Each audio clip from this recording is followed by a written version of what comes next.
Hello, thank you. Now that we were talking about inclusion, I just was thinking about that time when I was teaching some words to my kids at the school, and I was using these flashcards that I love because they are very versatile, and I had these words regarding to flavors. How do we say flavors in English? Tasty, salty, um, delicious. And I was using these cards to show my students these words in English. And I was saying something like, okay, salty, the snacks are salty. Sweet, the apple pie is very sweet. But I came to the word delicious, and I showed this flashcard with a delicious hamburger from McDonald's, and I was giving some ideas. Have you gone to McDonald's? McDonald's is very good because they have delicious hamburgers, and they look very tasty, and it's delicious. And my word was delicious. I was teaching the word delicious to them, and I was seeing a student there, and he was very like thinking about it, like processing the information, and suddenly he said something like, "Teacher, I don't know what a hamburger tastes like. I don't know what it is. I have never tasted a hamburger." And I was very shocked at the moment because when I was planning my lesson, I assumed that all my students have tasted a hamburger. So when we talk about inclusion, I think about all those students too. That we have to think in an overall way when we are teaching and when we are planning, and maybe not assuming that everybody that everybody is in the same boat. So it's something that comes to my mind when we talk about inclusion. And that time it was very hard for me because a teacher, because I left that kid out of my context and I didn't include it in my lesson. So starting with my presentation, another way to have students included in the classroom is gamification. But what is gamification? Gamification is in a concept very easy to understand, is the mechanics that bring out people's natural desires for competition, achievement, status, closure when faced with a real-life situation in the form of a game. So the idea with gamification is to bring games to our classroom, okay? But something that that I have seen in my experience is that sometimes we tend to confuse the term gamification with the term game-based learning. So I have here some information, an infographic for you to have those very different from each other. For example, when we talk about gamification, we're talking about characteristics such as rewards with badges or achievements, that we use the experience instead of grade scale, that we can include quests to teach valuable life skills. And when we have game-based learning, we are incorporating gaming into the classroom. We are encouraging critical thinking and problem solving, and teaches through video games, not through rewards. Okay, that's most of the characteristics of each one. And as a summary, we can say that gamification is layering game-based rewards systems onto the learning process. And game-based learning is using games to teach content in an engaging way. So, like a summary, we can say that the main differences between each other is application and integration. Game-based learning fully integrates games into the educational content. You can say that the entire course of a class has been turned into a game. And gamification, on the other hand, uses just elements from games to incentive, reward, or making progress.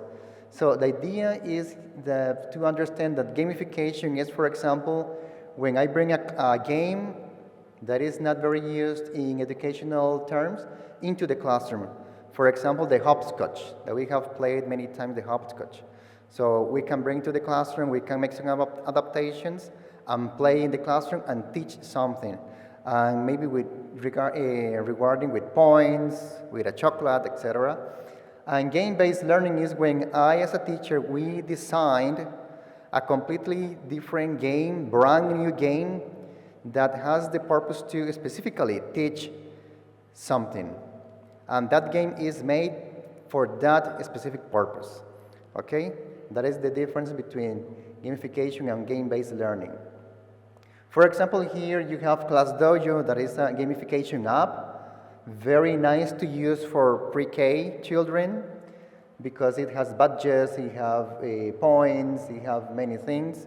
With, as a summary, examples of game-based learning is the Dragon Box. Okay, that's an example of game-based learning app. Okay, why should we gamify our classroom to have a more inclusive one? Why? So I'm going to give you like some points to try to convince you to gamify your class. Why should we do it? Because it's in our flesh and bones. It's in our flesh and bones. It's something that is in our minds, that comes within. It's something that we have in our DNA. Gaming, playing, it's natural. Think about how children learn. They learn by playing. I have a kid, he's 8 years old, and he's all the time playing. He's all the time being noisy and drawing and jumping, and he's very happy all the time, and he's playing 24/7. And that's how he learns many things, because it's something that is natural. And also it's a need, because it's educational. So we need playing in order to understand and to learn many things.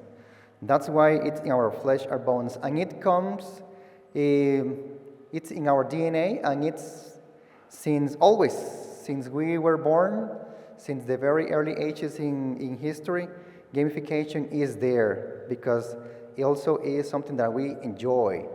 For example, those people in the Parque La Paz playing soccer with a heavy rain, and they keep playing, they say the one who scores wins. And why? Because they enjoy the game. And the reward may be the satisfaction of winning. So it's in our flesh and bones. And also gamification is an emotional trigger. When we play, we are happy. When we play, we are enjoying what we are doing. And if we put that into the classroom with our kids, they're going to learn, and they're going to learn better, and they're going to learn happier. Okay? What for we should gamify our class? What for? Because is number one, because it brings positive emotion. Because when we play, when we have games in our classroom, we feel good. It's in a well-being state. It brings a well-being state in our kids and in the classroom. Also, decreases the affective filter. It's something that is there, and when we are playing, the students decreases the affective filter, and they are more eager to learn, and they are open to learn, and they feel very happy, and they are there with you, playing, and you have a very nice environment for learning, and that thing decreases the affective filter, and they are ready to learn. Also, the number three, enhance group cohesion. It's because when we are playing, when we are having games in the classroom, usually we have groups. And the students being in groups, they are collaborating to each other. Sometimes they fight, but that is something normal, but they can resolve their problems. So it brings a situation where they are sharing each other, they are discussing, they are arguing sometimes. But in that situation, they are going to learn also social skills. And that's why we say that it enhances group cohesion, because they're going to be together and they're going to work as a group. And also it increases awareness, attention, and memory. That is something very important. Memory, who hasn't played this famous game Memory, right? We start playing Memory with these memory cards, and after a few plays of this game, you already know sometimes, and it's easier for you to find the match, to find the word and the picture maybe. So it practices and it enhances our memory. And also, as a point number 5, it increases attendance. Because when our students are playing and they enjoy your classroom, your lesson, they don't make too much excuses to not coming to school. And that's something also that we're looking for in our schools. As number 2, before that, students need happy teachers. That's something that I think it's a fact. Students need happy teachers, because when the teachers are not very happy, they can tell when we are not happy, when we are not in our best day. And that's something that we have to work something about it, because when we are happy, the teachers projects happiness to the classroom. Teacher projects an environment that is more suitable to construct learning. And in that environment, the emotion is promoted. And we know that with no emotion, no learning, right? So that's why the teacher needs to project happiness. I'm not telling that the teacher has to be all the time happy, because we are human beings and we have our days when we are not in the best mood. And that's something that is also normal, because we cannot be happy all the time. And also in those days when we are not very happy is something that students learn, because in life, not every day is a happy day, right? So it's something that also we can take into consideration in the learning, because we are preparing students to go to the real world. And in the real world, we know that it's not all the time that happy. But the point here is that most of the time, as much as possible, teachers should project that happiness to the classroom, because in that way, the student is going to be in a mood more suitable to learn and to reach the objectives we have in the classroom. Happy teachers, and this is something that is a fact. There are studies that says that happy teachers, students learn more, because a happy teacher can lower the student's affective filter. And as I told you before, if we have a lower affective filter, the student is more eager to learn. And also, happy teachers increases in students' motivation. And with motivation and with positive emotions, we open the door for learning. And also, happy teachers affects the students' performance. There are studies that say that with happy teachers and with a positive emotion in the classroom, students have better grades. And they have a better learning, which is even more important, because grades, maybe sometimes they are just a number. Okay? And that is a fact. You can Google it for the studies. And also here, I wrote this phrase, because you can't give what you don't have. So when we are projecting happiness, we have a positive class sometimes, and we have more chances to have a positive class, a positive mood for learning. And students also can tell when you are not in the good mood, and sometimes it interferes with learning, because we are not maybe in the good mood. But most of the time we should be projecting that situation even when it's difficult for us, because we know that sometimes it's good not to be okay, right? Because teachers are human beings, we have the chance not to be okay, and it's okay not to be okay, because teachers are not emojis, right? We are not emojis to be happy all the time. But the idea here is to project what I have. If I have happiness in my classroom, I'm going to project that. If I have motivation, I'm going to project that. So the idea is to have that into our classroom because we are going to build an environment that is more suitable for learning and to construct a nice environment for the students. Okay. Also, as number 2, when we are gamifying our class to have more inclusion, we should include movement, because movement is something that we need. And here I'm going to tell you a short story because there was an experiment when, I think in Argentina, they bring some people to an MRI machine, and the doctors and the researchers asked these people to go to the MRI machine. And when they were there in the MRI machine, they asked them to move their legs, their fingers, the head, and they looked that when they were moving those arms and legs, some parts of the brain were flashing, right?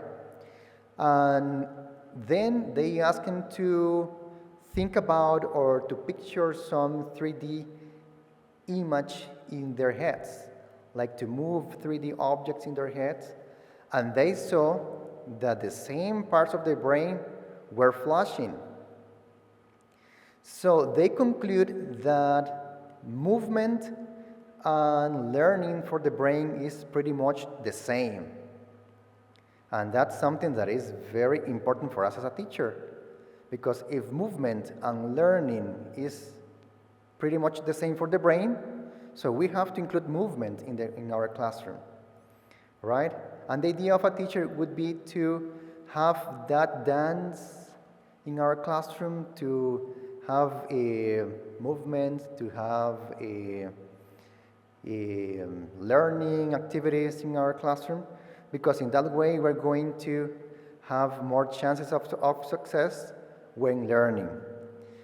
So that's why we have to include movement in our classroom, because when we include those aspects as movement, we have fidgeting decreasing, we have positive emotions increases, we have attention and concentration increasing, we have engagement increasing, we have attendance increasing, and also, and something that is pretty important here, the unwanted behavior decreases.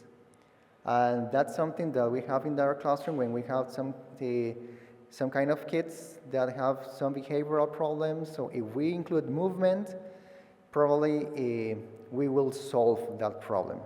That's why we have to include movement in our classroom.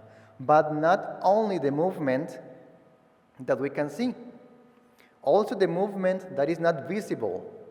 Because sometimes we have kids that, because some challenges and because some situation that cannot move very easily. But here we are talking about movement that is not also the visible one. The movement that comes from within, the movement that makes our heart beat faster, the movement that goes with emotion, and the movement that has to do with our breathing because we feel happy, because we feel excited. That kind of movement from within, it's also important here. And also it includes in the movement theory, the movement from within and the movement from the outside. Okay, how can we make gamification more inclusive in our classroom? So I think that the number one, the teachers and the educators should be updated. Being updated is trying to be with the trending topics in education. It has to do with Google information. It has to do with watching videos, for example, TEDx, being updated with the trending topics in education.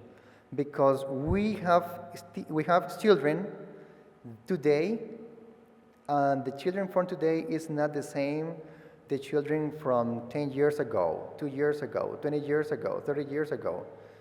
We have new children. And if you are a teacher from 20 years ago because you are now updated, probably going to be there some problematical situation because the generational gap will be there, and it's very difficult to deal with. So the idea here is that the teacher should be updated with the trending topics. It's not maybe going to the university or something like that, but the idea is to be able to educate yourself in many other ways, looking for new strategies, looking for new methodologies, asking for more information to deal with this or that student. So the number one would be updated. The number two is team up. We as teachers, sometimes we feel like an island. Maybe we're working alone most of the time. In the classroom and also in the school, we have colleagues. The special education teachers are there most of the time. So we have to team up with them. We have to ask for solutions. We have to ask for ideas. We have to ask for feedback, maybe asking them, how did you do this, or how would you do that? What do you think about this activity? This activity will be helpful for that special kid with that situation, with that challenge with learning. How do you think about it? What do you think about it? So teaming up with your classmates, with your colleagues, has more chances of success when we are dealing with students, with all the students. Because not being an island, because when I'm an island in my school, maybe I'm not taking advantage of some other colleagues that maybe have more information about a topic. Maybe they have another way to deal with that, and maybe it's the best. Asking for feedback is also very important here. The number three is know your student. Know your student is very important because in that way, I'm going to know the context of that student. And we as a teachers, know the context of a student, we are going to understand many things. We're going to understand so many information of them. We're going to answer many why happened this, why happened that. So if I read the file of that student, I'm going to understand many different situations. And that could be some input in my planning in order to have better strategies, in order to have a better planning for that student. And that's something that we have to consider. Know your student, okay? Know what they like and what they don't like. Because sometimes it has happened to me that I like to draw in my classroom, so sometimes I draw Fred the Flintstone in my classroom, or I draw the Thundercats, or I draw the Transformers, and they don't know what they are because they are watching new cartoons. And that's something I will have to learn. I will have to learn what they are watching on TV, because if I'm looking for materials that are catchy for them, I will have to update myself in that area. So knowing your student will be very helpful for inclusion. Also, as a number 4, adapt yourself. As teachers, we have to adapt many things, and we have to be able to adapt activities and to adapt strategies, because we have students that are different from each other. And sometimes an activity that works with some kind of a student, maybe that activity is not going to work with another kind of a student. So we have to be able to adapt ourselves and adapt our planning and adapt many situations in our classroom in order to include more students. Think about what they like, think about what they enjoy, and adapt our activities. So adaptation is the key. And also, if you think about it, adaptation is a characteristic that helps us to survive, right? And it has come through the history. The people who are not adapting, maybe they are going to be left behind. So the idea is to adapt yourself and adapt your activities in order to reach our objectives. The next one is the activate the schema.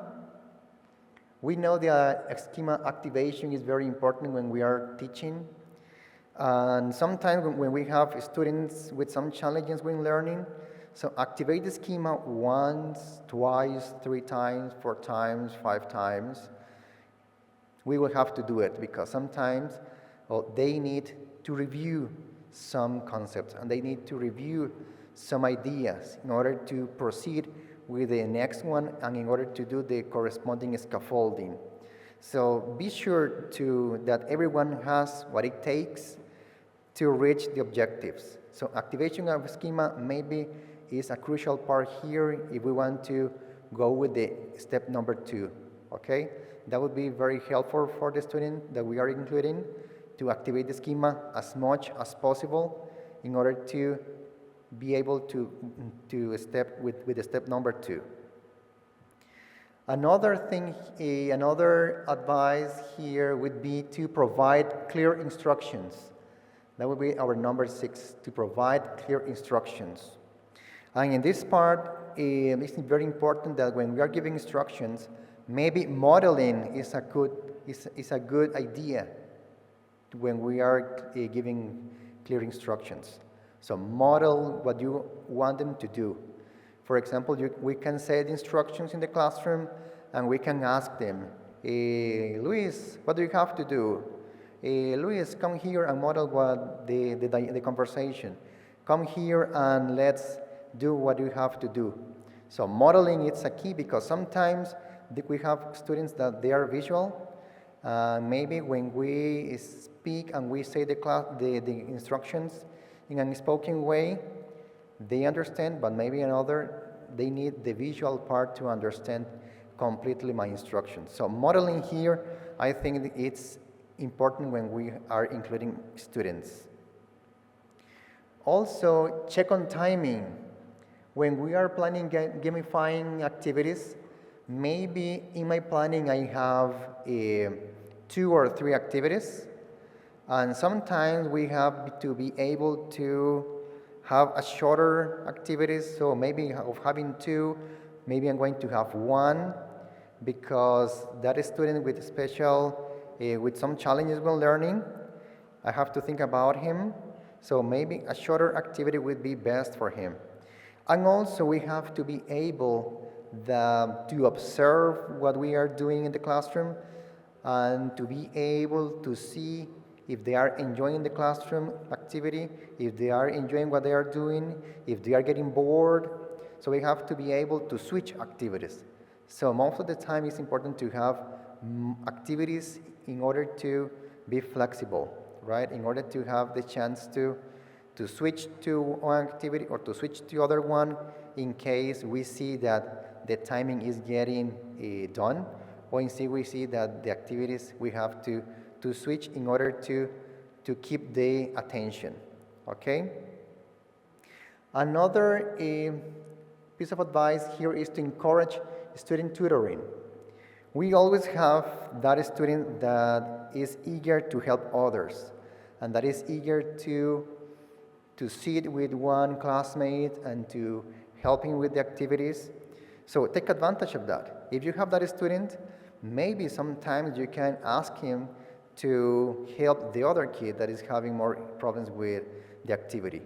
If we have that chance, that would be a magnificent tool for you to use in the classroom, because that student will help the other student that is having problems with the activity. And sometimes we have to face it. Sometimes another student learns or understands better if a peer explains what they have to do, okay? So if you have that student, take advantage of that. Then the next one could be flexibility. Be flexible. As we planning is flexible, and we know that we are planning, we have to be flexible, and we have to be able to move things, and we have to be able to deal with certain things, and to be able to change activities. Maybe the activity I had as a number 1, I'm going to do it in the number 3 because of this. So planning is flexible. And these activities, gamification activities, also should be flexible, okay? Because sometimes we have to be ready to modify some aspects in order to keep the attention of the student. because if we have an activity in certain way, and we are doing in that way in the classroom, and I see that the students are not having fun, or they are not reaching what they are supposed to be reaching, I have to be able to modify some activities and to modify some aspects of that game in order to reach the objective I have from the very beginning. Okay, and as a conclusion, let's think about inclusion in our classroom. And inclusion is a very complex concept. As I told you before, inclusion comes from knowing the context of the student, knowing the needs of the student, and to be able to bring those aspects in order to create an activity, a gamified activity, to reach my objectives as a teacher. And when I include the students, I'm also working with all of them, and all of them will learn in some ways, maybe different from each other, but most of them will reach the objective. And here I have this gift that I like, because it says that with a great power comes great responsibility. And I love superhero movies, and I always have this in my head when I talk to teachers, that teaching is a privilege. Being a teacher is really, I think it's like a superpower, because we are working with kids, and we are helping to educate them and to construct learning, and we are helping to learn many things, and that's a great responsibility. I think that teachers, we are superheroes in that way, because we have to be responsible when we plan our activities, because we are working with kids, and we are working with the students, and they are the center of our practice. So thank you very much. Here you have my website in case you want to visit that page and see some materials I have there. So thank you very much. See you next time.